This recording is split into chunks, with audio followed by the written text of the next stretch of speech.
Yes, I know. I've been telling you in the last few videos, go and watch them if you haven't watched them yet. But I've been telling you why you need project management in your small business, how it will improve your business going forward.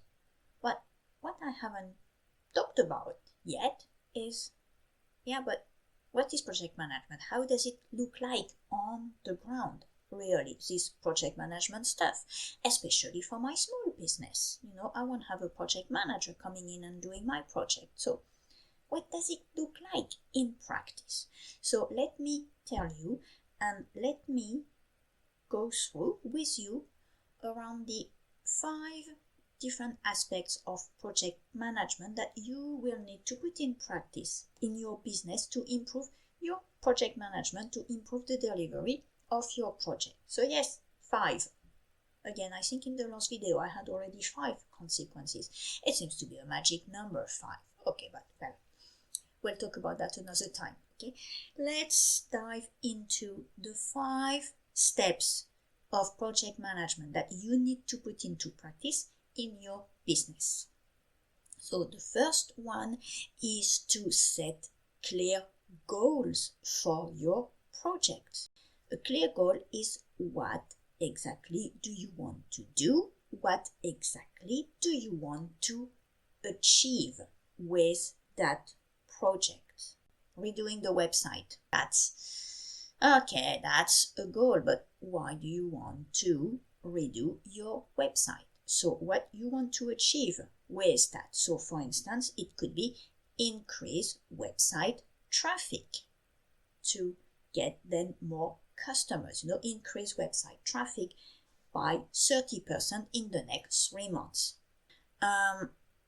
Setting a clear goal. Well, I want to launch a new product.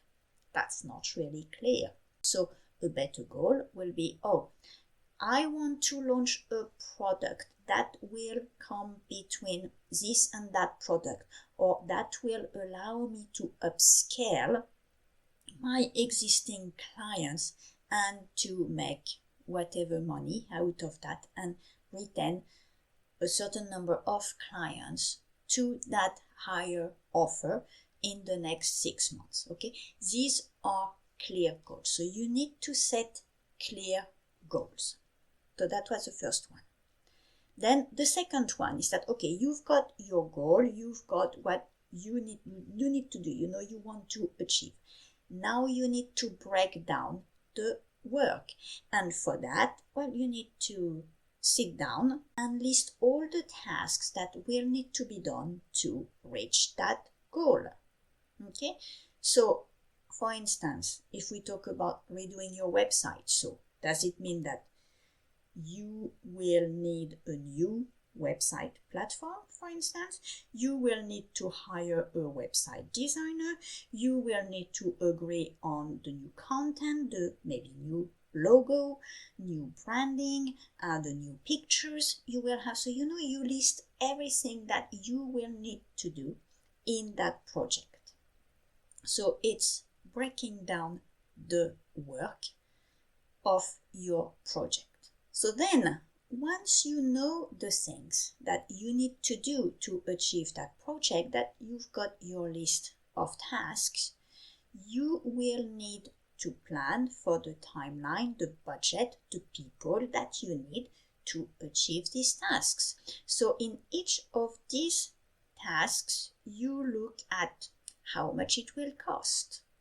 And it can be a relatively rough estimate at that point, but how much it will cost to do that, how long it will take to do this, and who do you need to do that task. So that's really the 3 things. And maybe also you will need something from somebody else. Maybe you will need to buy material, to buy subscriptions, to tools or whatever to achieve that task. So you need to have all that really nailed down. So once you have how much it's going to cost, exactly how long it's going to take, who is going to do it, what else do you need to be able to achieve that task, then you've got all these various tasks with these various characteristics about these tasks. And then what you need to do is looking at your planning and the people's planning,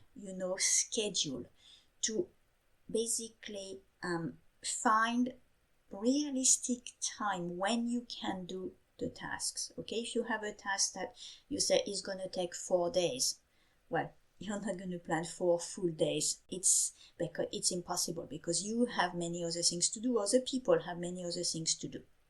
So you need to define the timeline realistically, with people availabilities, other things that everybody has to do, and also according to the budget, to your cash flow, to when you will have the money, because you may not have all the money now to do everything in your project. So you need to forecast, okay, when will I have the money actually to do that task, to hire that person that I need to hire to do the work, because we can't do it internally. So basically, you take all that into account to define your plan, your timeline on your project, with the budget, what you will need, when. And then you have your detailed timeline that will give you the direction for your project, that will give you the basis for then the next step, the fourth step in the project, in practice, which is to track progress. Because now you know basically when you're going to do it, who is going to do it, how much it can cost you, so you can then track the progress.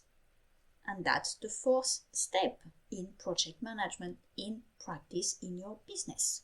So you can use, for instance, a weekly check-in, just check with people, have a whiteboard or a digital board to track progress, but something that will allow you to track regularly the progress, because you need to know in your project whether the project is going according to plan, or whether, as it happens usually, it's behind plan, or things are delayed, you spend too much according to what you were supposed to spend. So you need to track that progress to then modify how you're going in the project, adapt the plan, adapt when things are going to be done, maybe drop things that are not essential in the project, because, well, you're going to run out of money, if not because you've already overspent. So tracking progress will be very, very important in your project. And then the fifth step of project management, something that is usually forgotten, especially in businesses, where you do a lot of things at the same time and things like that, is the fifth step is to finish and to review your project. So finish, of course, you can only finish when everything you think needs to be done for the project has been done. But really do that as an official step of the project. So check that everything has been done. Check that all the invoices that you needed to pay for works done in the project have been paid. Everything has been properly closed and everything is done and dusted.